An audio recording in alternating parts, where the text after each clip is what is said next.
Hey everybody, welcome back to the channel. Boy, I know it's been a while since we've been out there on YouTube. So we are currently in North Texas, in just south of Fort Worth in Burleson, Texas.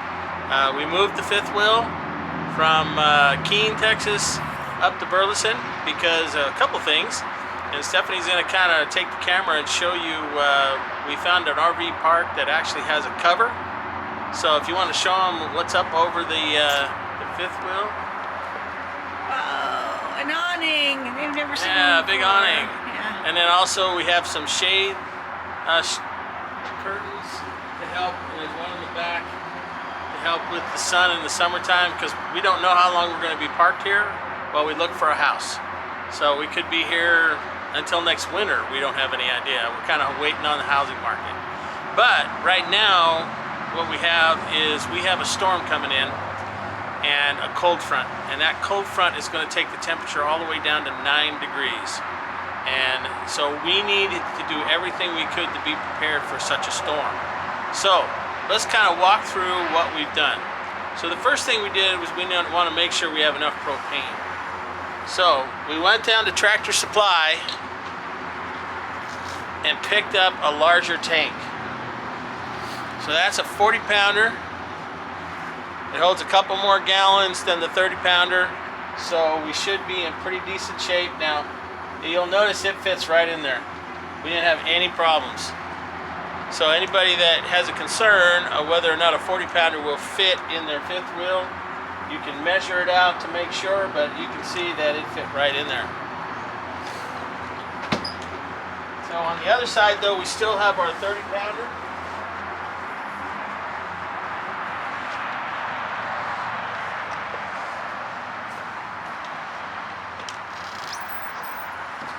And when we get ready to switch this one out, I am going to have to change out this hose.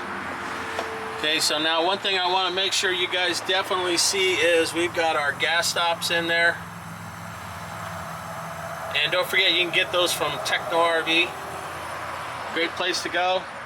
And we'll leave a link down below to Techno RV so you can get those gas stops. They are a safety feature that is a must.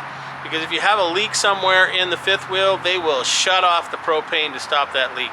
And they work, because I had a leak and they did it. So I am going to have to replace this hose when I go to a 40-pounder because this hose is too short. So it'll be the same length as the other hose. This hose is pretty short, and I really need to change it out because it is pretty brittle. Not brittle, but it's really stiff. So I will be changing that out here pretty soon.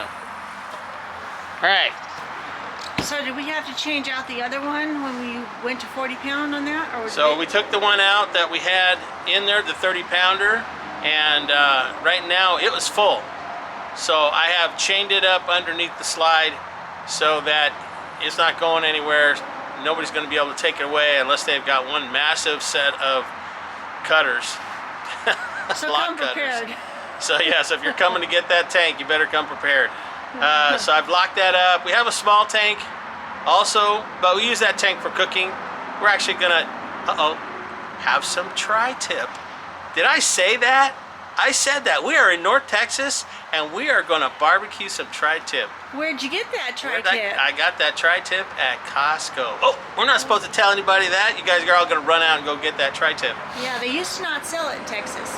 Yeah. Costco's. But they are now, and there's enough people here from the West Coast now that live in Texas that want it. So guess what? Now we get to find tri-tip. Now Stephanie said she'll move here. She was having second thoughts until we found that tri-tip. Okay, so let's talk about what else we needed to do. With the 9 degrees, we have a very serious concern about our water hose freezing. So let's open this up real quick. So we went down and we purchased this at PPL Parts Warehouse. They also sell RVs. PPL is a great, they have a huge parts warehouse here in Texas. I'll leave you a link.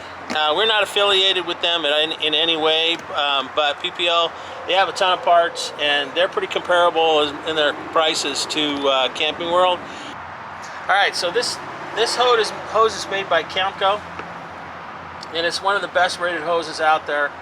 As I said, I tried a cheapy hose, and it's sitting here because it didn't work. Basically, I ordered it off of Amazon, so don't buy a cheap Amazon product. Believe it or not, you can get this on Amazon. It is a little bit less. We decided to run down and get this, and it is rated all the way to a -20 degrees. And we had it hooked in and turned on today, and the wire right here is nice and warm. This is the plug for the hose, and this particular hose, you can see it's got the wire running in here, and it will keep the hose warm all the way down to -20 degrees. So this is really critical. Now, and they for come this, in different sizes. Yeah, they do come in different sizes. This is a 50-footer. We actually have a 25-footer as well. So we wanted to make sure that we were covered. I actually bought this one for the campground down at Keene because it did get below freezing once down there. But unfortunately, where this is hooked up is all the way at the back of the trailer, and that 25-footer wouldn't make it. So now the other thing let's talk about is where this is hooked up.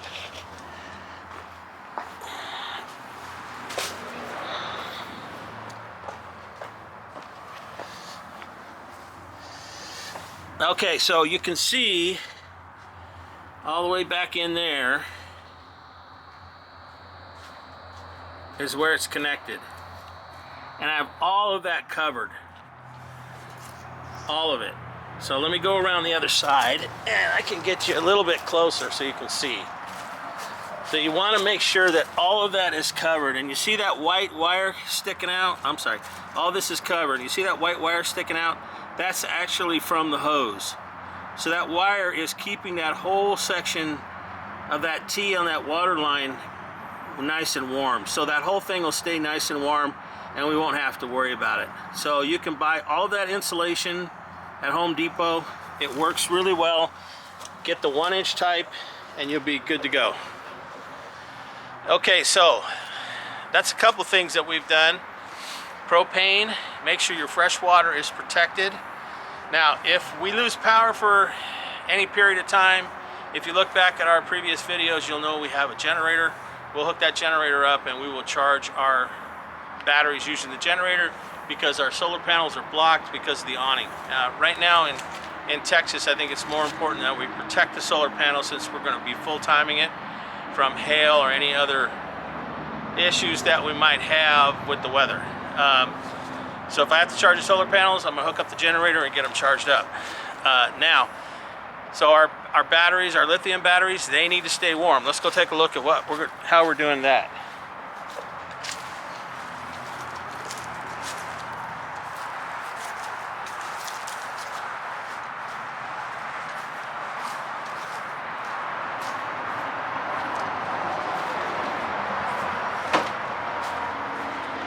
Okay, so aside from the regular heater, the furnace in the fifth wheel, which is actually pumping warm air down in here, when it reaches temperature inside the fifth wheel, it's going to shut off. And there's not as much insulation for this garage area and where our batteries are. So if you haven't watched our channel before, I'm going to show you where the batteries are. Our batteries are up in here. Let's see if I can get that light to come on. Maybe, maybe not. There it goes. But you can see our batteries are over in here. Our inverter. Let's see if I can get a little over there a little farther. There we go. That's our battery banks. We've got 4 lithium batteries. I made those up. And I got to keep it warm. So aside from the furnace, we've put in this little small ceramic heater. Again, pick that up at Home Depot. And it will keep the garage warm in between spurts of the furnace. And you don't need to turn it all the way up on high. I think I'm going to keep it on low, and it will work just fine. So I picked that up at Home Depot. All right, so what have we covered now? We've covered water. We've covered keeping our batteries warm. Okay, so what we've covered water. We've covered batteries. We want to keep our batteries warm.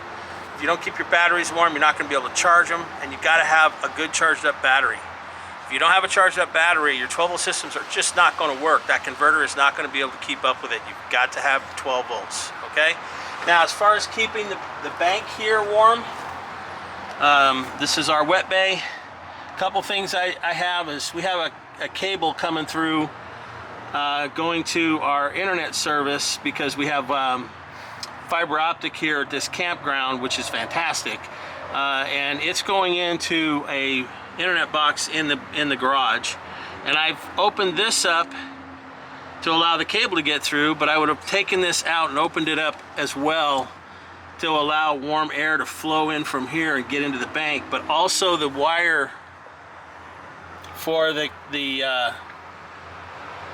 hose is also up in here, and it's nice and warm, and I've got it wrapped around the water pipe to keep that water pipe warm.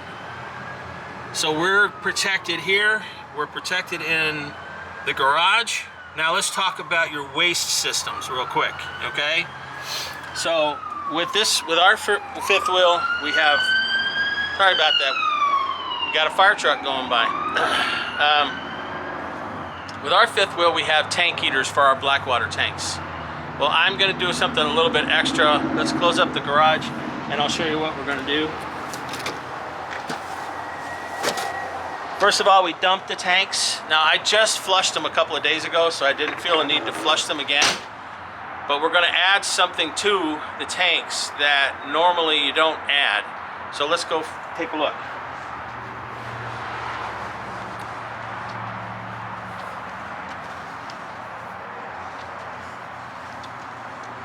Alright, so we got this going for us right here. We're getting ready to cook that tri-tip.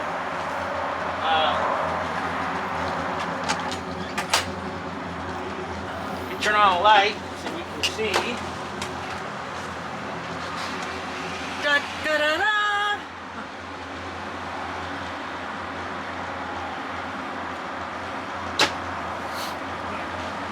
All right, so here we are going to put in some antifreeze that normally goes into freshwater systems for the RV. We're going to put this in the tank, in the Blackwater tanks and the gray water tanks. If you keep your gray water closed, you need to add some of this in here. Now it's going to dilute, but what will happen is it will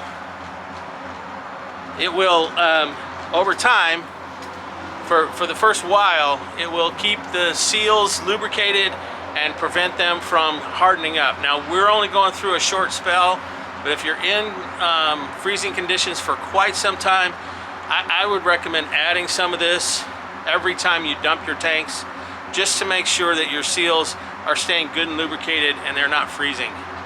So that's the waste tanks. So I think we've pretty much covered it. So we've talked about making sure that we've got plenty of propane, which we have. We've got 3 propane tanks now, that we've got plenty of propane, plus we've got our little cooking tank down there. We've got our freshwater protected. We have our batteries protected, and we've got our waste tanks now. We're getting ready to protect them. So if you go through all of this before a good freeze, then you're going to be protected. Our freeze is not due here for a couple of days, but we're taking precautions a couple of days ahead of time. We're not waiting until it freezes before we have busted pipes and everything else. That's another reason to keep that garage warm, is to make sure you're not breaking any of those pipes underneath there with frozen pipes, with frozen ice in the pipes. All right? And that's it. So, and if you haven't noticed, I'm not alone. He also did a few extra things for preparedness that he didn't mention. I don't know if I'm filming myself or not, but we also filled up the truck with diesel, and we made sure that that was topped off, DEF and diesel. And we also have some reflectance in the windows to keep it warm too. But we keep that in there sometimes for the sun too, in a really hot place. So that's true. Let's take a quick peek at that. It does help with, but I put those in quite some time ago. Yeah. So let's take a little look and see exactly what this is, what we did here. Let me see. Okay, so we came up inside the rig to show you that we have covered all of our windows with this reflective insulation, and it works like a champ. I can't tell you when I was down at Keene RV Park that it was cold in this rig until I did this. Once I did this, it really helped to keep the temperatures in this rig, and they're all over the place. So we did every windows except for this window right here, because we want to be able to see if there's somebody at the front door. And until we get our cameras installed, which will be soon, and we'll share that with you once we do it, then we'll cover that window too. Yeah, our ring system's already set up. I don't know, I noticed it was off the wall the other day, this morning, maybe. Yeah. I don't know what that was all about. When you were changing the thermostat or something. Yeah, I was working on the thermostat, which is another video coming up. Yeah. We made a big decision about our thermostat, the Waltech that we installed. So we'll be talking about that real soon. But for now, I'm Stephanie. and I'm Ron, and we're the RV Weekenders. And please like, share, and subscribe to this video, and welcome us to Texas, and honk and wave if you see us. We've had people come up and say, "Are you those YouTube people?" I'm like, "Yeah, we're those YouTube people." So that's pretty cool. Yeah, so please don't forget to share our videos with your friends. We really enjoy doing it, and really love to help you guys out. Don't hesitate to leave us a comment down below if you do have a comment about what we've shown you today or about any of our other videos. Please leave us a comment. We love to hear from you guys. All right, well, that's it. Take care. See you on the next video. Bye-bye. Bye.